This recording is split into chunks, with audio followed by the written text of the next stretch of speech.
Hello YouTube, it is Champion DJK coming at you again with another video, and today we've got some Mini GT. You guys know, huge fan of Mini GT. I just love Mini GT, so just great. Just a great balance between detail and not being too fragile, so you don't feel like you have to be constantly super careful with them. They're just so nice. They're just so nice.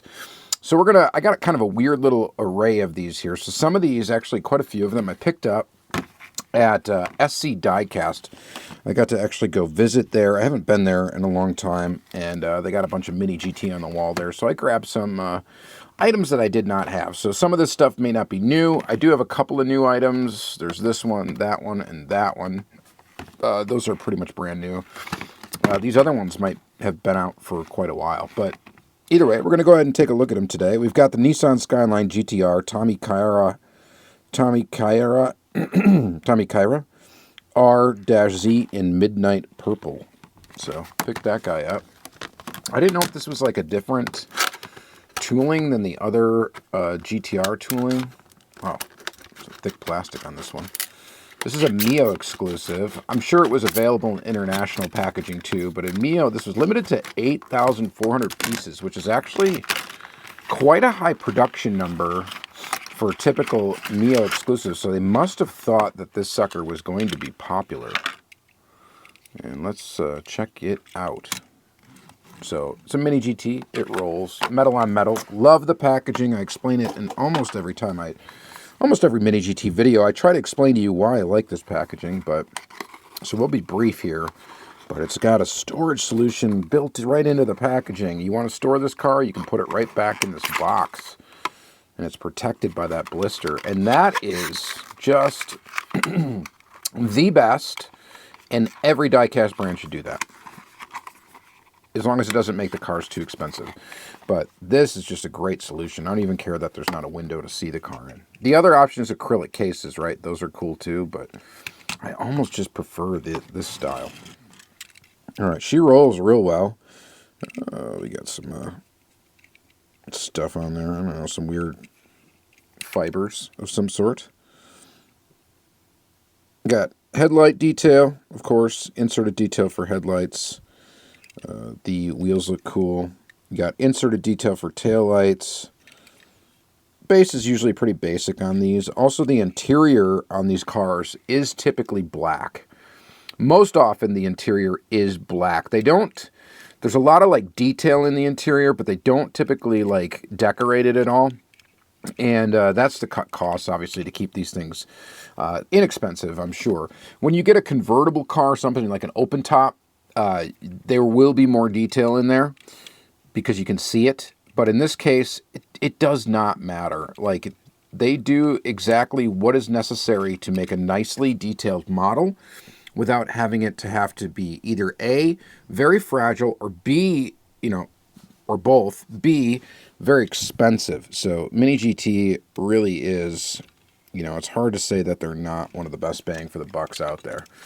So really nice, and there's a lot to choose from with the Mini GT. So that's a nice one. Not terribly exciting. It's another R. This is an R34, right? Yeah. Well, anyway, or is it an R33? It's an R. I don't know. It's that front end because that's the Tommykaira part of it, right? I think it's an R. Whatever. I think it's an R34. All right. Anyway, I'm not a Skyline expert. Next thing we've got is the BMW M4 CSL Frozen Brooklyn Gray Metallic. Frozen Brooklyn Gray Metallic. Interesting color title. These are limited to 2,400 pieces in the Mijo exclusive version, which that's a little bit more typical, I think. Somewhere in between like 2,500 and 5,000-ish. Is usually what you see. I'm going to go ahead and open up the packaging here. And that's a very interesting color, actually. Here's the box. And here is the vehicle. Very weird color. I don't know if you can see that very well, but it is a metallic. What's that? There's like oil on the casting, it looks like. Or maybe not. I don't know. That's a weird little blemish. Mini GT usually has really good quality control, but every once in a while, you'll get something weird, and that's something weird right there. But anyway, back to the paint color. It is interesting. It is gray, and it's like a matte, and it is a little bit metallic at the same time. Having a matte finish that's metallic is kind of interesting. Details, of course, on the back, they look pretty good. Taillights look pretty good. Headlights look pretty good. Yeah, pretty cool. Not exactly the most exciting model, I suppose, but I don't know. For some reason, I thought this looked cool, and I didn't have it, so I was like, I'm going to pick that up. Nice little BMW M4. Let's just go set that there, and we're going to get into probably some more exciting models now.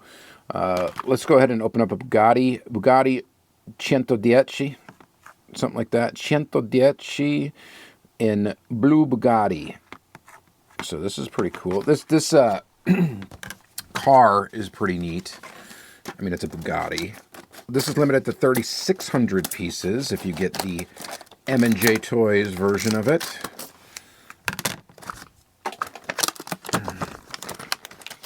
So I should say Mijo Exclusives doesn't necessarily mean that this is exclusive to Mijo. You can get this typically in an international packaging.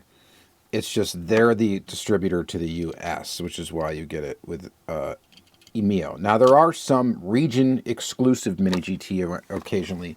So it'll say, like, if it's really an exclusive for M&J Toys and you can't get it anywhere else, typically it'll say USA exclusive. So meaning that you can't get it. There's no international release of it.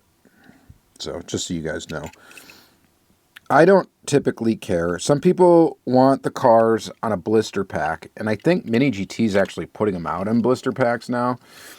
Internationally, they used to just be the boxes, but I think now they give you the option, and it costs, I think, about $1 more, I think, to get the actual blister pack packaging than it does just to get a box like this. And for me, obviously, I don't care. I'm going to open up all these, but for carded collectors, that's a great option to have. I mean, it's great that they do that. So you got that option. If you want to get the blister packs, you could see the vehicle, you know, inside the packaging instead of just getting something like this where you can't see the vehicle. Or for us loose collectors that don't care, we could save ourselves $1, which is pretty nice. So that's pretty cool. Yeah, so the Centodieci looking pretty wild. This car is pretty wild. It's supposed to be like an homage to the EB110, and you can tell that it's got some design cues from that. Just a little bit more alien looking, I would say. Alien spacecraft looking.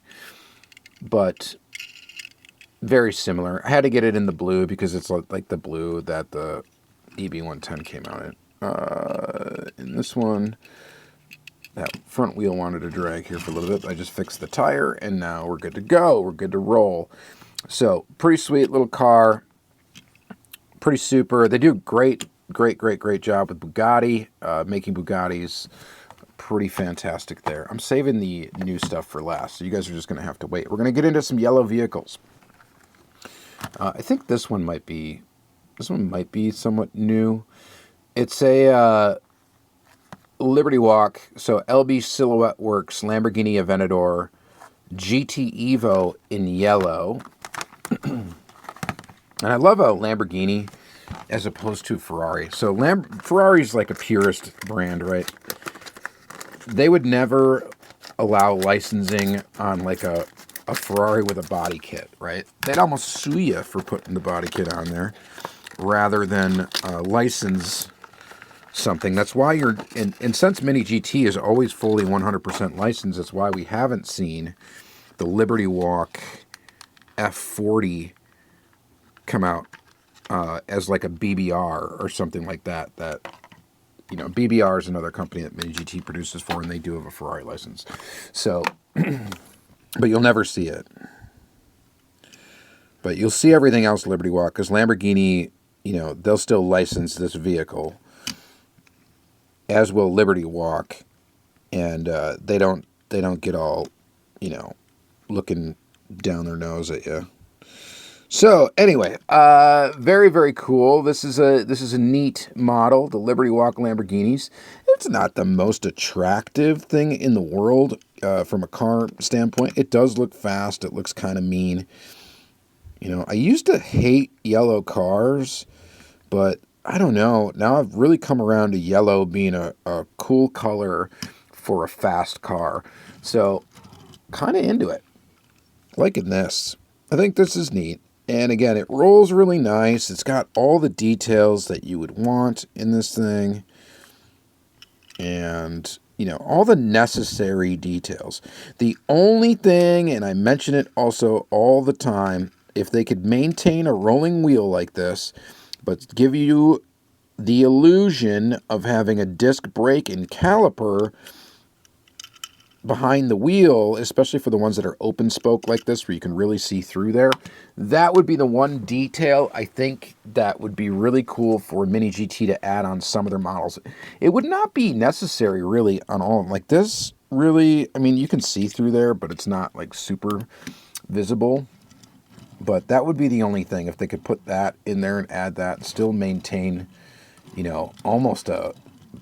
These roll as good as I would say, like a Hot Wheels Premium, right? Not exactly as good as like a plastic tire Hot Wheels, but like a Hot Wheels Premium. I mean, these things roll pretty much as good as that. Maybe not quite as good, but very, very, very, very good. I'm going to go set these up here. And we'll set this guy up here. But very nice. Very nice. All right, so move one more yellow car, and then we're going to get into the newer stuff. This is the Aston Martin Valkyrie in Sunburst Yellow. Sunburst Yellow. It looks cool in Sunburst Yellow. This car, honestly, when I originally first saw the Hot Wheels, I think it was Hot Wheels, like their basic version. They did a basic of this, right? Maybe I'm not right. I think they did. I thought this car was like one of the ugliest cars ever made. And then the Elite 64 Hot Wheels came out, a Pop Race came out of this car, and a Mini GT. And now I kind of think it's cool looking. I don't know.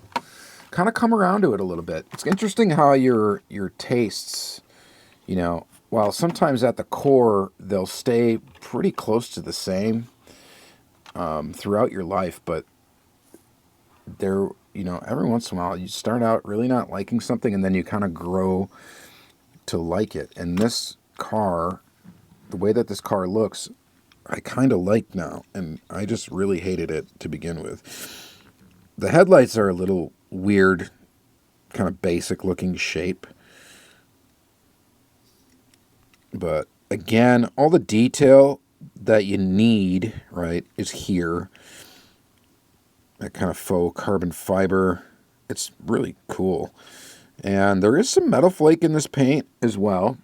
And a lot of times when Mini GT does do metal flake, it's like not super obvious because they try to make it a little bit scaled down so it's not crazy big chunks of metal flake in the paint, which is cool. So there is metal flake in there, yeah. Oh, yeah. Pretty neat. And again, this thing rolls like a dream, so nice and smooth. It would benefit again from having some brakes in there that would be visible. That would be nice on this vehicle. But pretty awesome. Nice detail there for the taillights. And there's just airflow through there. It's crazy. So really neat. It's got a very interesting design for a vehicle, and again, I thought it was the ugliest thing I'd ever seen at one moment, and now I'm kind of, dare I say, digging it. So, I don't know. Like I said, your things just kind of change. They get adjusted over time. All right.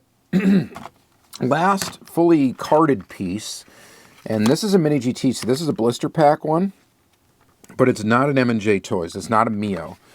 And this is the wonderful McLaren F1 GT-R number 59, 1995 Le Mans 24-hour winner, post-raced weathered. And when you want to talk about the best that Mini GT has to offer, I'm going to argue that it is race cars. And when they do race cars right, it is pretty awesome. And that is definitely my favorite thing. My favorite stuff to collect from Mini GT is the race cars. They do real replicas of race cars that raced, for a specific race. The livery should be, fairly accurate to what exactly raced in that. And this is the post-race version of this car, so it is made to look a little dusty and dirty, and you do not get that very often with Mini GT. That they don't put out a lot of weathered vehicles, so this thing's kind of special, in my opinion. I think it's quite special. It's really cool, and again, it's a race car, so it is just fantastic.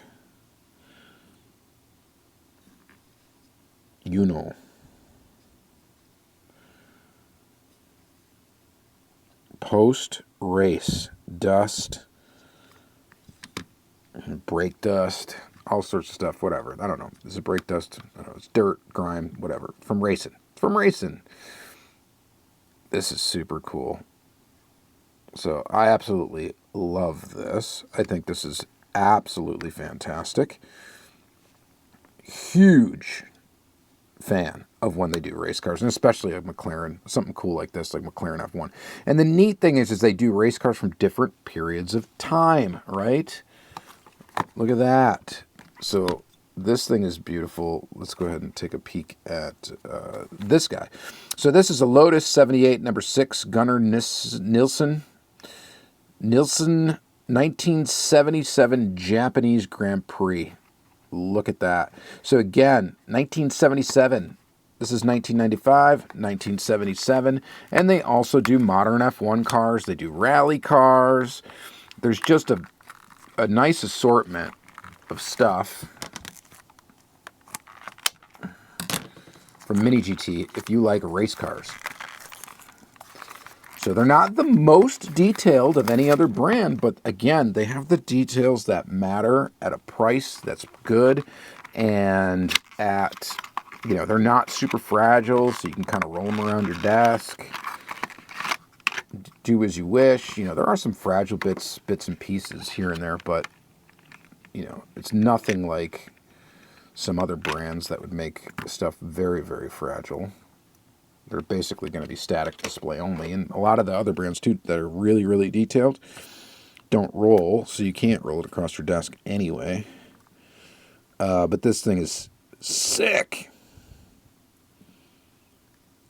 That is super cool. So this one, you do get the driver in there.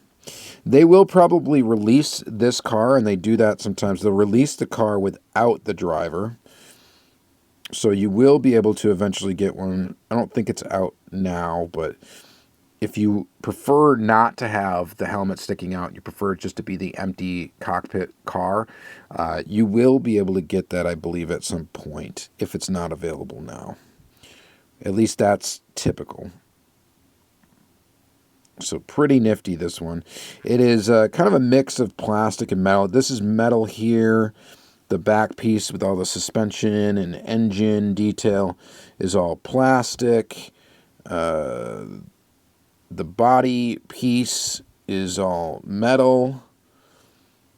But overall, super cool. And again, it rolls without issue. So this thing is cool. I love that they're doing these classic Formula One cars.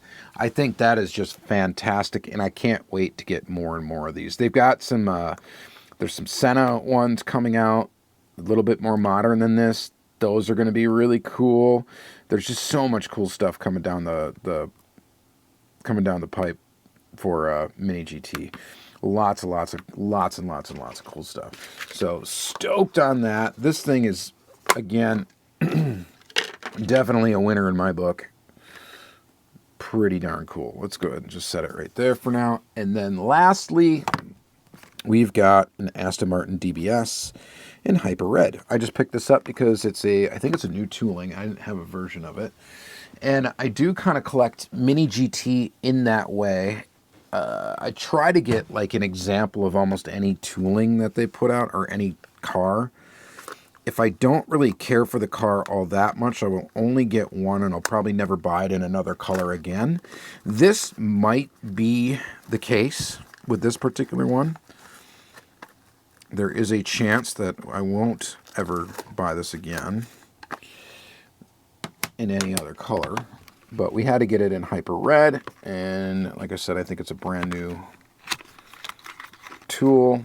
It is, of course, officially licensed by Aston Martin. And let's go ahead and open it and take a look. Rolls pretty decently well. The tire needs a little bit of adjustment in the front, but that's easy to do. The paint is beautifully glossy. Headlights look pretty darn good. That classic mouth of the Aston Martin. Decent in the back. I'm not a huge Aston Martin fan as far as just in the looks department of how the cars look. I mean, they are fairly nice looking, but to me they're a little basic. So I'm not usually super stoked on them, but this is a pretty nice model. And again, I had to get it. I had to get an example of it. So that's what we have here. Rims, wheels look really detailed. Again, would benefit from having brakes visible, especially through these, because those are very, very open. You can see right through them. So that would be cool. That's the only other detail I think that you'd really want or need to make these things better.